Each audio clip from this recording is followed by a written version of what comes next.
ছাপানো হয়েছে পোস্টারেই কীর্তিফাস তৃণমূল পঞ্চায়েত প্রধানের। পোস্টারের নিচে লেখা মা মাটি মানুষ। নদিয়ার পায়রাডাঙ্গার ঘটনায় চাঞ্চল্য ছড়ালো এলাকায়।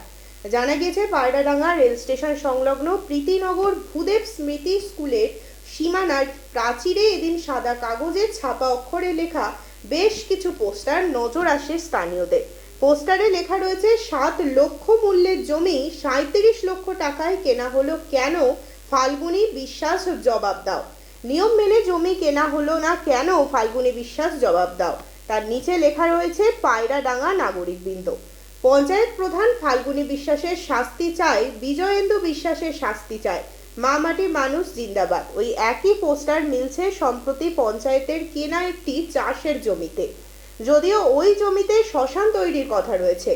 ওই ঘটনা সামনে আসতেই রাজ্যের শাসক দলকে কাঠগড়ায় দাঁড় করিয়েছে বিজেপি সমর্থকরা। তাদের দাবি তৃণমূলের বিরুদ্ধে তৃণমূল পোস্টার ফেলেছে, মানে সোজা কথায় বললে গোষ্ঠীদ্বন্দ্ব চলছে।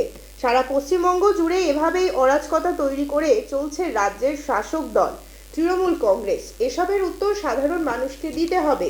তাই এই ঘটনার জেরে, এই ঘটনার পর থেকেই আরো বেশি করে এলাকায় ছড়াচ্ছে চাঞ্চল্য।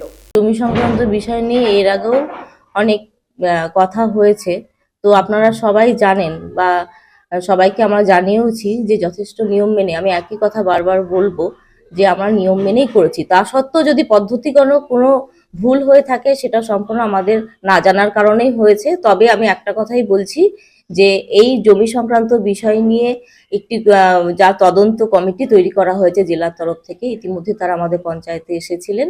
তারা আমাদের তরফ থেকে যা যা রিপোর্ট দেওয়ার আমরা পেশ করেছি এবং ওই জিনিসটি তাদের হাতেই রয়েছে।